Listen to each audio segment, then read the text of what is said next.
जो मनुष्य इस मानव शरीर को प्राप्त करके तीव्र तप के द्वारा, तीव्र व्रतों के द्वारा एक ही जन्म में मोक्ष को प्राप्त करना चाहता है, उसको विशेष व्रतों को, संकल्पों को धारण करना चाहिए। प्रतिदिन उपवास करे, अपने आहार को सूक्ष्म बनावे। आजकल हमारे भी निर्जल व्रतों के उपवास कल्प प्रारंभ हो चुके हैं। आज दूसरा ये व्रत है। बार बार खाने से हमारी वृत्तियां, हमारा ध्यान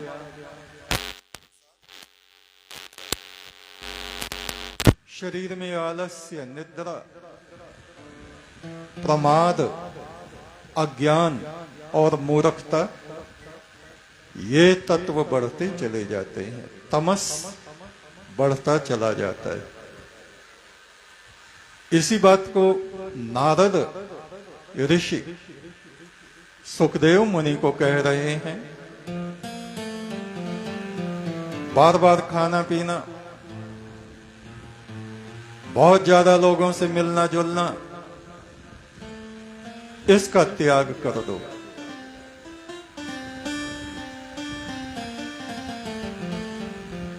जितने ज्यादा लोगों से मिलोगे, अधिक बातें करोगे, उतना ज्यादा कलेश तुम्हारे चित्त में पैदा होगा। मौन धारण करो। संसार की तरफ अपनी दृष्टि ना ले जाओ। इस दृष्टि को आत्मा में स्थिर करो। मस्तक में जो ब्रह्म ज्योति झिलमिलाती है, उसमें इस ध्यान को एकाग्र करो। सांसों में जो ईश्वर की झनकार प्रतिक्षण उठ रही है,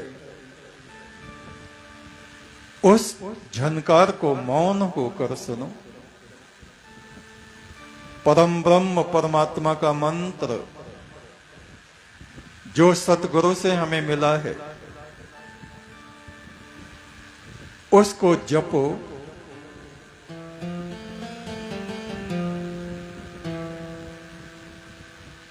अपने ध्यान को सांसारिक ध्यान से अलग करो। परिग्रह परित्यज्य, बहुत ज्यादा सरो सामान इकट्ठा ना करो। ये उन लोगों के लिए है जो एक जन्म में मोक्ष की प्राप्ति चाहते हैं, जिन्होंने मुनि और ऋषि जैसे जीवन को धारण कर लिया है, जो वनखंडों में नदियों के संगम पर बैठकर तपस्या कर रहे हैं, उनको देवऋषि नारद सुखदेव मुनि को ये उपदेश कर रहे हैं। परिग्रह परित्यज्य भवतात जितेंद्रिय। तुम जितेंद्रिय बनो, मन के पीछे पागलों की तरह ना फिरो। इन कानों से ऋषियों के वचनों को सुनो, ग्रामीण कथाओं को ना सुनो। इन नेत्रों को संसार की तरफ मत उलझाओ। जिस व्यक्ति, जिस वस्तु, जिस प्राणी को भी देखो, उसमें उस ब्रह्म की भावना को करो कि इसके भीतर वो परमात्मा ही चेतन हो रहा है। या तो मौन रहो, इस वाणी से परम ब्रह्म के नाम को जपो, या किसी से बात करने का अवसर भी मिलता है तो केवल उस परमात्मा की ही बातें करो। दुनिया की बातें, दूसरों की बुराई, दूसरों की निंदा, दूसरों के दोष और अवगुणों का वर्णन किसी से ना करो। जितेंद्रिय बनो, अशोकम अस्थानम मातिष्ठ।